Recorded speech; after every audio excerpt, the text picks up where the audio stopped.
Have you ever explained something you thought was incredibly simple, only to be met with a blank stare and an awkward silence?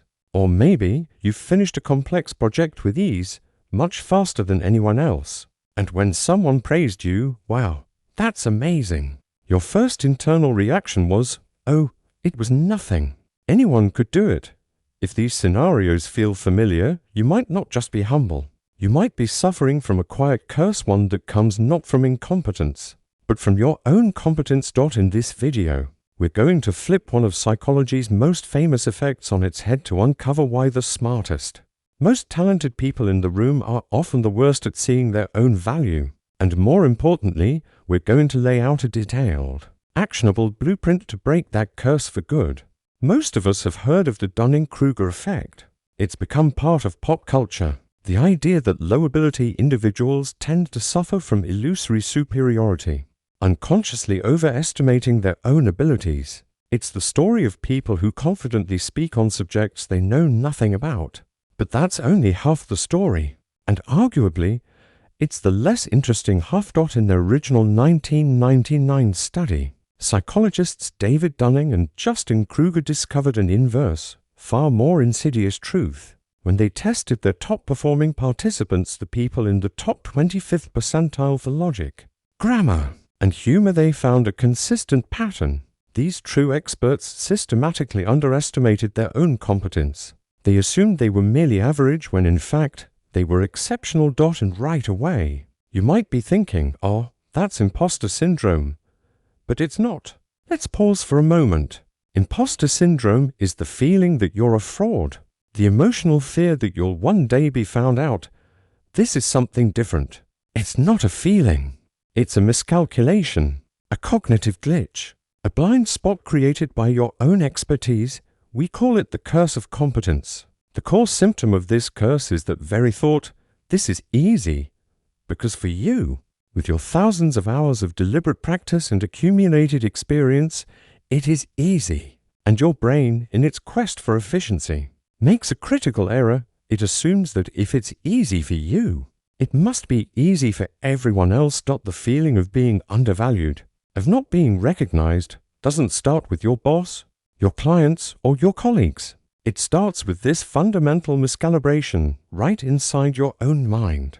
To really grasp this, let's go back to that groundbreaking study. Dunning and Kruger didn't just have people take tests. Afterwards, they asked participants to guess how well they did compared to everyone else, their percentile rank.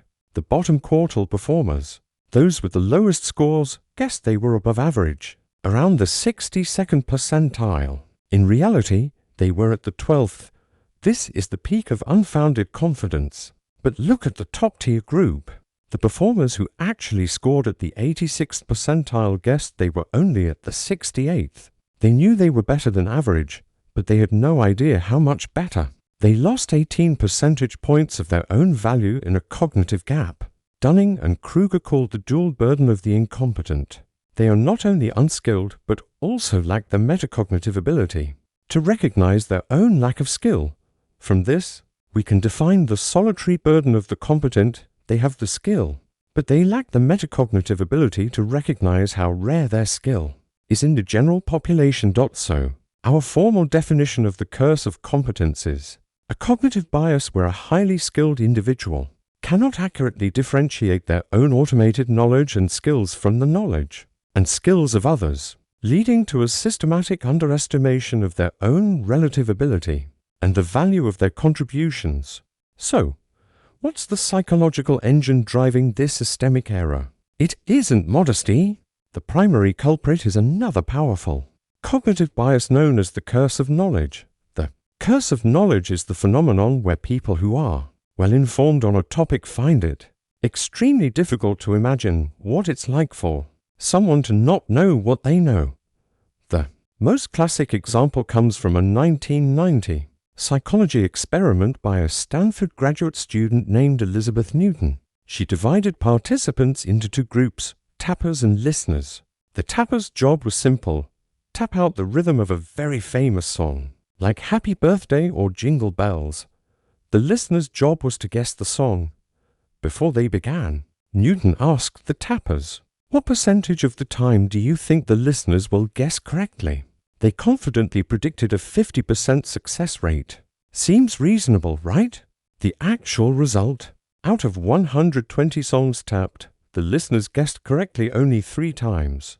A success rate of 2.5%. Why the massive gap?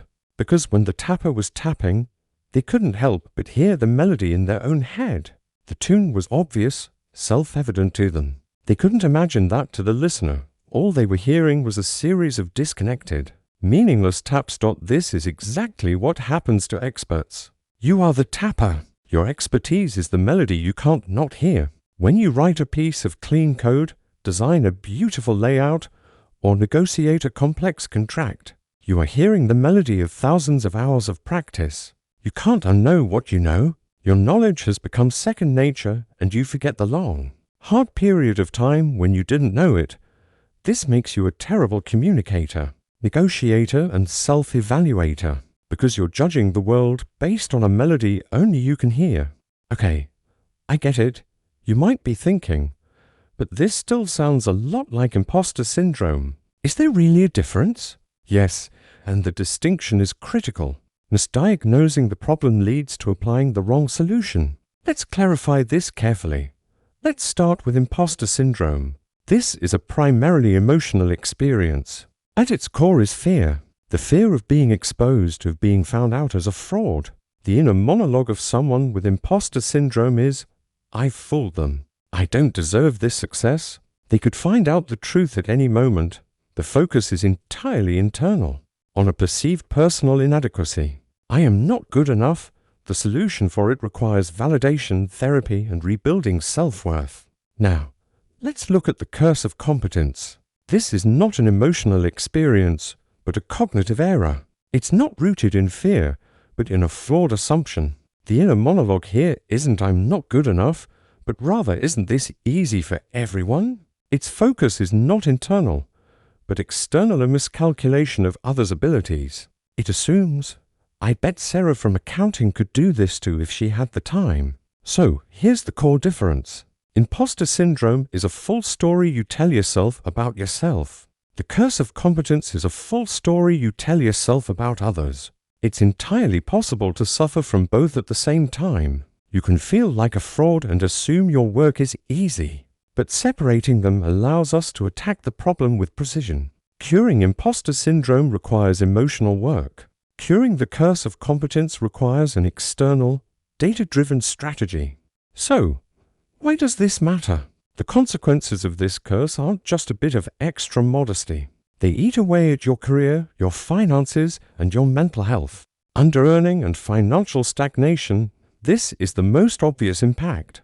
The talented freelance graphic designer who can create a brilliant brand identity in 10 hours charges as if it's a simple task, because for her, picking colors and fonts is instinctual. She isn't charging for the 10 hours. She's failing to charge for the 10 years of experience that made those 10 hours possible. She's leaving thousands of dollars on the table. Poor communication and alienation. Think of the genius software engineer trying to explain a technical problem to the marketing department. He uses terms like database refactoring and asynchronous APIs as if they're everyday words. The marketing team nods along, but no one understands. They feel stupid, and the engineer feels frustrated. He's not arrogant. He's cursed by his own knowledge. Failed leadership and ineffective training, the star sales manager who can just feel. A client's needs naturally struggles to train new hires. Just build rapport, he says, but he can't break building rapport down into 20 specific, teachable behaviors, because he's been doing it on autopilot for so long. He can't remember what it's like to not know. Burnout and weak boundaries, this is the silent killer. The efficient lawyer who can read and analyze a 50-page contract in an hour. When a colleague says, "Can you take a quick look at this?" she agrees because in her head, it's just an hour. She underestimates that for someone else, it's a full day's work. As a result, she takes on too much, works late, and wonders why she's always exhausted while others seem to have more free time. The story of a programmer named Alex is a perfect case study. He was a coding prodigy, A client came to him with an app idea. Alex looked at it and thought, "Oh, that's easy. I can build this in a month." He quoted a flat fee based on that thought. But he forgot that easy for him meant hundreds of complex decisions, code libraries only he knew, and shortcuts he'd spent years mastering. The project took 3 months. He worked 18-hour days and nearly bankrupted his small company because he had catastrophically misjudged his own value. How do we break this curse? You can't just try to be more confident. That's useless advice. You need a system, a toolkit to recalibrate your brain and force it to see objective reality. This is the 3-part curse-breaking blueprint. Strategy 1, the reverse translation. Your brain has compressed complex processes into mental zip files. Your job is to manually decompress them. Pick one skill or task you do at work that you consider easy. Maybe it's writing a persuasive email, analyzing a spreadsheet, or preparing a presentation. Now, open a blank document and write out every single microscopic step required to do it, as if you were writing a manual for a total beginner. Don't write step 1, open Excel. Write step 1, open Microsoft Excel. Step 2, input the data into columns A and B. Step 3, select all the data. Step 4, click the Insert tab. Step 5, find the column chart icon. Keep going. You will quickly find that your simple spreadsheet analysis is actually a 50, 70, or even 100-step process. Every one of those steps represents a piece of knowledge that other people do not have. This exercise isn't just about creating a list. It forces your brain to confront the true complexity hidden behind your fluency. It replaces the feeling of easy with undeniable proof of expertise. Strategy 2, seek calibration data. Your brain is operating on a flawed dataset, just you and your expert colleagues. You need to actively seek data from the outside world to recalibrate your perspective. Teach a true beginner, volunteer to mentor an intern, or explain a core concept of your job to a friend in a completely different industry. Their confusion, their basic questions, that's not a sign of their lack of intelligence. That's data. Every why is a data point proving your knowledge is not common knowledge. Lurk in beginner spaces. Spend 30 minutes a week visiting online forums where beginners in your field ask questions. It could be a subreddit like our Lean Programming, our graphic_design, or a Facebook group for new entrepreneurs. Just read the questions. You will be shocked by the fundamental hurdles people are facing, problems you solved years ago and have since forgotten. Do objective market research. Stop asking, "What do I think I should be paid?" Instead, ask, "What is the market paying for someone who can solve problem X?" Look at job boards, freelance platforms, salary reports. This turns an emotional question into a data-driven one, removing your "it feels easy" bias from the equation. Strategy 3, develop competence language. The way you talk about your work shapes how you and others perceive its value. You need to surgically remove diminishing language and replace it with the language of fact and value. The no just rule. Ban the word just from your professional vocabulary. It's not "it was just a quick design I whipped up." It's "here is a design I developed to solve problem X." It's not "I just sent a quick email." It's "I reached out to the client to clarify the requirements." Learn to receive a compliment. When someone praises your work, fight the urge to say, "Oh, it was nothing." That response is a symptom of the curse of competence. Instead, take a breath and say one of these: "Thank you. I'm glad you found it helpful. Thank you. I put a lot of effort into making sure it worked well. I appreciate that." It's the result of many years of experience. This is not bragging. This is accuracy. It not only validates your worth to others, but it reinforces it to yourself. Let's go back to Alex, the programmer. He used the reverse translation method. He sat down and created a 217-item checklist for his easy project. He presented that list to the client, not as a complaint, but as an educational tool. The client was shocked. They had no idea of the complexity involved. Alex successfully renegotiated the contract and saved his company, not by being a better coder, but by accurately pricing the value of the code he wrote. We live in a world that celebrates confidence, sometimes to the point of absurdity. but true. Sustainable confidence doesn't come from shouting the loudest or faking it till you make it. It comes from an accurate, well-calibrated understanding of your value. The curse of competence teaches us a profound and somewhat ironic lesson: your mastery. The very thing you've worked so hard to achieve can make you blind. It can leave you feeling undervalued, isolated, and exhausted, all while you're sitting on skills the world desperately needs.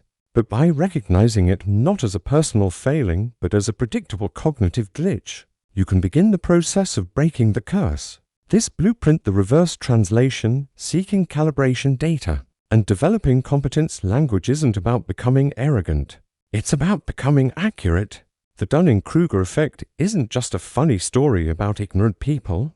It's a warning to experts. Don't let your ease fool you about your value. One of the deepest human desires is to be seen and valued for who we truly are and what we can contribute. Don't let your own expertise hide your worth from yourself. So, the question I want to leave you with is this: what easy skill do you possess that you've been unconsciously giving away, that the world desperately needs and is willing to pay a premium for? Share that skill in the comments below. Speaking it is the first step to owning it.